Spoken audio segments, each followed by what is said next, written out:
BPL card ಮತ್ತು Antyodaya card. ಧಾರವಾಡದಲ್ಲಿ ಚುನಾವಣಾ ಪ್ರಚಾರದ ವೇಳೆ ಬಿಜೆಪಿ ರಾಜ್ಯಾಧ್ಯಕ್ಷರೇ ಕೊರೋನಾ ನಿಯಮ ಉಲ್ಲಂಘಿಸಿದ್ದಾರೆ.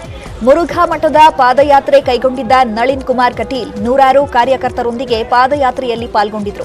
ಪ್ರಚಾರಕ್ಕೆ ಕೇವಲ 5 ಜನರನ್ನಷ್ಟೇ ಬಳಕೆ ಮಾಡಲು ಸೂಚನೆ ಇದ್ರೂ ನೂರಾರು ಜನ ಪಾಲ್ಗೊಂಡಿದ್ರು.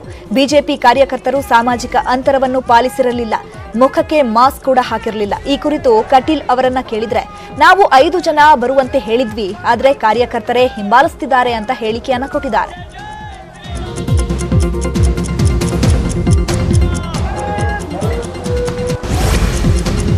ಹುಬ್ಬಳ್ಳಿ ಧಾರವಾಡ ಮಹಾನಗರ ಪಾಲಿಕೆ ಚುನಾವಣೆ ಹಿನ್ನೆಲೆಯಲ್ಲಿ ನಾಗರಿಕರಿಂದಲೇ ಪ್ರಣಾಳಿಕೆ ಪ್ರಕಟಗೊಂಡಿದೆ.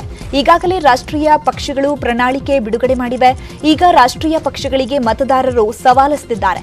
37ನೇ ವಾರ್ಡ್ನ ಲಿಂಗರಾಜನಗರದ ನಾಗರಿಕರು ಇಂದು ಪ್ರಣಾಳಿಕೆ ಬಿಡುಗಡೆ ಮಾಡಿದ್ದಾರೆ. ಅಲ್ಲದೆ ನಮ್ಮ ಭರವಸೆಗಳನ್ನ ಈಡೇರಿಸುವವರೆಗೆ ತಮ್ಮ ಮತ ಎಂದು ಪ್ರಣಾಳಿಕೆಯಲ್ಲಿ ತಿಳಿಸಿದ್ದಾರೆ. ಪ್ರತಿ ರಸ್ತೆ, ಅಡ್ಡ ರಸ್ತೆಗೂ ಕನ್ನಡದಲ್ಲಿ ಫಲಕ ಅಳವಡಿಸಬೇಕು. ಕಸ ಸಂಗ್ರಹ ವಾಹನಕ್ಕೆ ಸೆನ್ಸಾರ್ ಯಂತ್ರ ಅಳವಡಿಕೆ ಮಾಡಬೇಕು. ನೀರು ಸರಬರಾಜಿನ ಬಗ್ಗೆ ಮಾಹಿತಿ, ಉದ್ಯಾನವನಕ್ಕೆ ನಿವೇಶನ ಮೀಸಲು ಇಡಬೇಕು. ಸಮುದಾಯ ಭವನ ನಿರ್ಮಾಣ, ಚರಂಡಿ ನಿರ್ವಹಣೆ, ರಸ್ತೆ ದುರಸ್ತಿಗೆ ಆದ್ಯತೆ ಕೊಡಬೇಕು. ಅಗೆದ ರಸ್ತೆಗಳ ದುರಸ್ತಿ ಮಾಡುವುದೂ ಸೇರಿದಂತೆ 25 ಬೇಡಿಕೆಗಳ ಪಟ್ಟಿಯನ್ನ ನಾಗರಿಕರು ಬಿಡುಗಡೆ ಮಾಡಿದ್ದಾರೆ.